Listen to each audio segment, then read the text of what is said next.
Hello everyone, welcome to my channel all about biology and this is Jyoti Verma.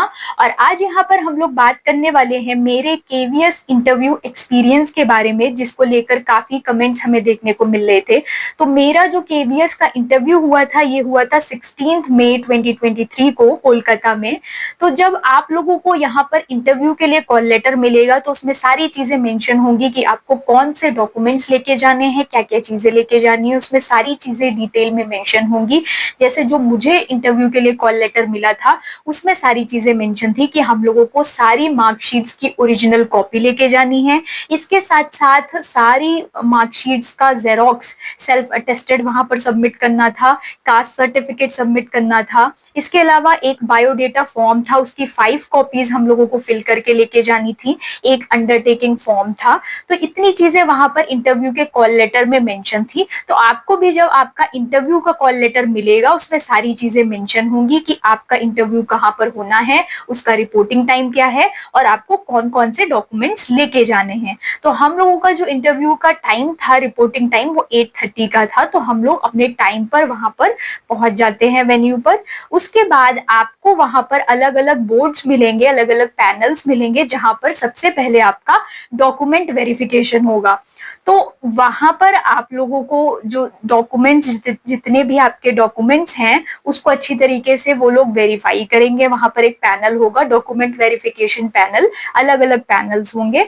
वहां पर आपको जो डॉक्यूमेंट में और आपने जो फॉर्म भरा है केवीएस का, उसमें जितनी भी चीजें मेंशन की है उस सबको वो लोग वेरीफाई करेंगे। आपके मार्कशीट्स के सारे जो मार्क्स हैं, जो परसेंटेज हैं, आपके जो सब्जेक्ट्स हैं, उन सबको वो लोग अच्छी तरीके से वेरीफाई करेंगे और उसके बाद आप लोग आगे इंटरव्यू के लिए प्रोसीड करेंगे। इंटरव्यू भी यहाँ पर अलग अलग पैनल्स में हो रहा था। तो मेरे जो जहां पर मेरा इंटरव्यू हो रहा था वहां पर भी अलग अलग पैनल्स थे।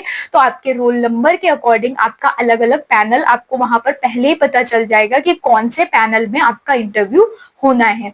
तो उस अकॉर्डिंग डॉक्यूमेंट वेरिफिकेशन के बाद वो लोग आपको वहां तक पहुंचा देंगे जहां पर आपका इंटरव्यू होना है। इंटरव्यू रूम के बाहर आप वहां पर वेट करेंगे। उसके बाद जब आपको इंटरव्यू के लिए कॉल किया जाता है तो सबसे पहले जैसे आपका जो यूनिफॉर्म होना चाहिए उसको ध्यान रखिएगा कि आप फॉर्मल यूनिफॉर्म में ही जाएं। उसके बाद जब आप इंटर करते हैं तो इंटर करते वक्त आपको पूछना है, जैसे मैंने जब एंट्री की थी तब मैंने वहां पर पूछा था, मे आई कम इन सर। उसके बाद जब आप एंट्री करते हैं रूम में, एंट्री करने के बाद आपको जितने भी इंटरव्यू के मेंबर्स हैं, वहां पर जो पैनल है उसमें सबको आपको विश करना है। जैसे मेरा जो पैनल था उसमें 5 लोग थे।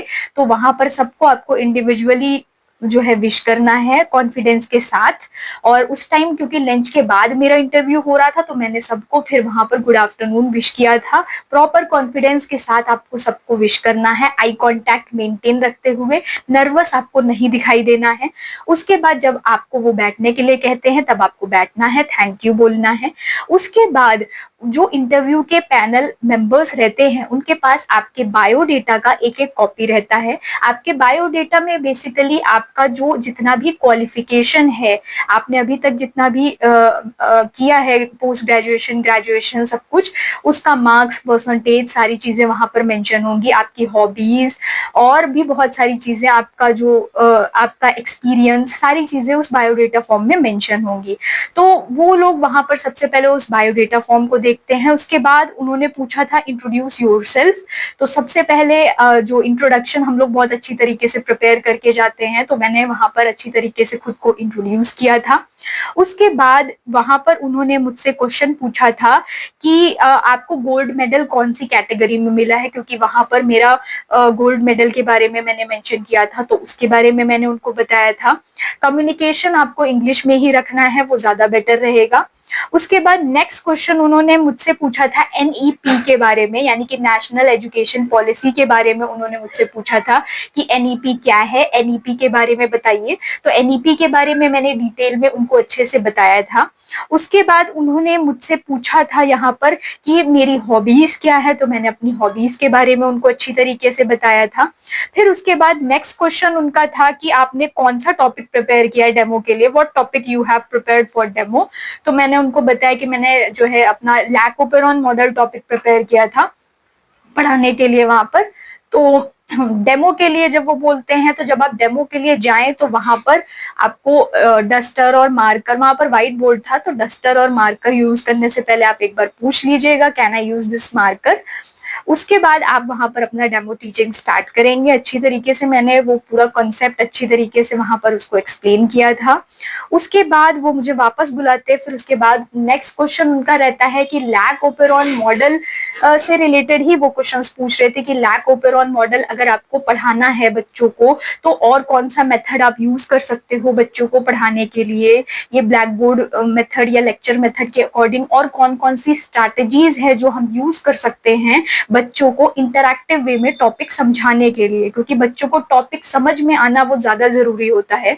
तो आपको अलग अलग मेथड्स के बारे में मालूम होना चाहिए कि आप एक मेथड पर ही टिक कर पढ़ा नहीं सकते, आपको अलग अलग मेथड्स की जानकारी होनी चाहिए कि कोई भी टॉपिक है उसको आप इंटरेस्टिंग वे में कैसे पढ़ाओगे। उसके बाद नेक्स्ट उनका क्वेश्चन मेरे से यहाँ पर था थायराइड ग्लैंड से रिलेटेड क्वेश्चन था कि थायराइड ग्लैंड से कौन से हॉर्मोन्स प्रोड्यूस होते हैं। उसके बाद उन्होंने मुझसे पूछा था what are tropic hormones, tropic hormones कौन से हॉर्मोन्स होते हैं, ये थोड़ा सा हाई लेवल का क्वेश्चन हो गया था। उसके बाद उन्होंने मुझसे पूछा था कि यहाँ पर which hormone controls the secretion of thyroxine, thyroxine का सेक्रेशन कौन सा हार्मोन कंट्रोल करता है, ये उन्होंने मुझसे पूछा था। तो ये सारी चीजें जब आप देखते हो ना 11th 12th एनसीईआरटी को, तो उसमें ये सारी चीजें मेंशन रहती हैं। तो 11th 12th एनसीईआरटी आपको अच्छी तरीके से पढ़नी है क्योंकि वहां से कहीं से भी क्वेश्चनिंग हो सकती है। उसके बाद उन्होंने मुझसे पूछा था कि what are the external symptoms of hyposecretion of thyroxine, तो उसके बारे में मैंने उनको मेंशन कर दिया था। नेक्स्ट उसके बाद उन्होंने मुझसे पूछा था कि यहाँ पर जियोलॉजिकल टाइम स्केल क्या है, जियोलॉजिकल टाइम स्केल, क्योंकि मेरा बैकग्राउंड वहां पर बॉटनी से था तो वो जो क्वेश्चंस पूछ रहे थे थोड़ा जूलॉजी से ओरिएंटेड क्वेश्चंस पूछने की कोशिश कर रहे थे। तो उन्होंने पूछा था कि what is geological time scale. Panel में अलग अलग मेंबर्स थे और वो अलग अलग क्वेश्चंस पूछते ही जा रहे थे। तो जियोलॉजिकल टाइम स्केल का पूरा टाइमलाइन उन्होंने मुझसे पूछा था, उसको मैंने पूरा अच्छे से उनको एक्सप्लेन किया था। फिर उन्होंने मुझसे पूछा था which age is called age age of mammals, age of mammals कौन सा है। उसके बाद उन्होंने मुझसे पूछा था एवोल्यूशन ऑफ मैन के बारे में, जो आप 12th एनसीईआरटी में पढ़ते हो, वहां पर भी बहुत अच्छी तरीके से चीजें दी हुई हैं, उसको मैंने अच्छे से एक्सप्लेन किया था। फिर उन्होंने मुझसे पूछा था पेडागोजी से रिलेटेड क्वेश्चंस वो पूछ रहे थे, व्हाट इज साइंस, साइंस क्या होता है, और फिर पूछ रहे थे कि फिजिक्स केमिस्ट्री बायोलॉजी जो है यहाँ पर साइंस में क्यों आती है। उसके बाद उन्होंने मुझसे पूछा था यहाँ पर कि पेडागोजी से रिलेटेड ही क्वेश्चंस बेसिकली पूछ रहे थे वो, कि क्लासरूम को इंटरैक्टिव बनाने के लिए और कौन कौन सी चीजें की जा सकती हैं, कौन कौन से मेथड्स आप यूज कर सकते हो बायोलॉजी में किसी भी टॉपिक को पढ़ाने के लिए। इसके साथ साथ फिर उन्होंने मुझसे पीजीटी का फुल फॉर्म पूछा था, पीजीटी कौन कौन से क्लासेस में पढ़ाता है उसके बारे में पूछा था। उन्होंने मुझसे फिर पूछा था पीयर ट्यूटोरिंग क्या होती है। फिर उन्होंने मुझसे पूछा था फ्लिप्ड क्लासरूम क्या होता है। तो लगभग इतने क्वेश्चंस उन्होंने मुझसे पूछे थे, लगभग 22 से 25 क्वेश्चंस उन्होंने मुझसे पूछे थे और ये इंटरव्यू ओवरऑल 20 से 25 मिनट तक चला था। तो जितने भी क्वेश्चंस वो पूछ रहे थे मुझसे, मैंने लगभग सबका आंसर दे दिया था। तो यहाँ पर आपको ध्यान में ये रखना है कि जो आप एनसीईआरटी पढ़ रहे हैं उसको अच्छी तरीके से पढ़िएगा। मेन आपको इंटरव्यू में क्या क्या चीजों पर फोकस करना है, एक तो आपका जो यूनिफॉर्म है वो फॉर्मल होना चाहिए। फिर उसके बाद आपका एंट्री पे थोड़ा सा ध्यान दीजिएगा। डेमो टॉपिक का बहुत अच्छे से आपको ध्यान रखना है। डेमो टॉपिक सिर्फ एक डेमो टॉपिक प्रिपेयर करके मत जाइएगा, आपको 2 टॉपिक्स तो कम से कम प्रिपेयर करने ही हैं। एक जूलॉजी से कर लीजिएगा, एक बॉटनी से कर लीजिएगा। ऐसा टॉपिक प्रिपेयर करिएगा जिसमें डायग्राम या फ्लो चार्ट मेंशन हो तो वो ज्यादा बेटर रहेगा यहाँ पर। और टॉपिक ऐसा भी रखिएगा जिसको आप अच्छे से एक्सप्लेन कर पाओ। कोई ऐसा टॉपिक मत ले लीजिएगा जो बहुत ज्यादा कॉम्प्लिकेटेड हो और आप वहां पर नर्वसनेस में भूल जाओ, तो ऐसा कोई टॉपिक नहीं लीजिएगा। इसके साथ साथ कुछ मेंबर्स के केस में, कुछ कैंडिडेट्स के केस में वो लोग जो डेमो का टॉपिक है उसको भी चेंज कर रहे थे, वो अपने अकॉर्डिंग भी डेमो के लिए टॉपिक्स दे रहे थे कुछ कैंडिडेट्स को, तो ऐसे भी था। तो अच्छी तरीके से आपको अपना डेमो का टॉपिक प्रिपेयर करना है। एनसीईआरटी क्लास 11 12 को अच्छी तरीके से पढ़ लीजिएगा। रखिएगा। जो भी टॉपिक आप पढ़ाने जा रहे हो उसके बारे में अच्छे से नॉलेज रखिएगा, और इसके साथ साथ केवीएस के बारे में अच्छे से पढ़ लीजिएगा, एनबीएस के बारे में अच्छे से पढ़ लीजिएगा। जिस जगह पर आपका इंटरव्यू हो रहा है उस जगह पर फेमस क्या क्या चीजें हैं और उससे रिलेटेड कुछ कुछ चीजें पढ़ लीजिएगा। आप जहां से बिलोंग करते हो उससे रिलेटेड चीजें पढ़ लीजिएगा, क्योंकि वहां से भी थोड़ी थोड़ी क्वेश्चनिंग हो सकती है। तैयारी आपको पूरी रखनी है, क्योंकि इंटरव्यू में कोई ऐसा नहीं है, कोई फिक्स चीज नहीं है कि यही पूछा जाएगा। इंटरव्यू का कोई फिक्स सिलेबस नहीं होता।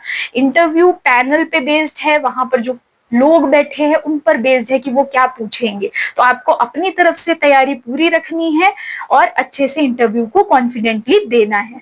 सो आई होप आपको मेरे इस इंटरव्यू एक्सपीरियंस से काफी आइडिया लग गया होगा कि आपको किस तरीके से अपनी तैयारी करनी है। तो अच्छी तरीके से अपने डिटर्मिनेशन, डेडिकेशन और डिसिप्लिन के साथ तैयारी करिए। आई होप आप सब इंटरव्यू में बहुत अच्छे से करेंगे। आपको आपके इंटरव्यू के लिए ऑल द बेस्ट। एंड अगर आपकी कोई भी क्वेरी हो इस इंटरव्यू से रिलेटेड तो आप यहाँ पर चैनल के कमेंट सेक्शन में मेंशन कर दीजिएगा। Thank you so much.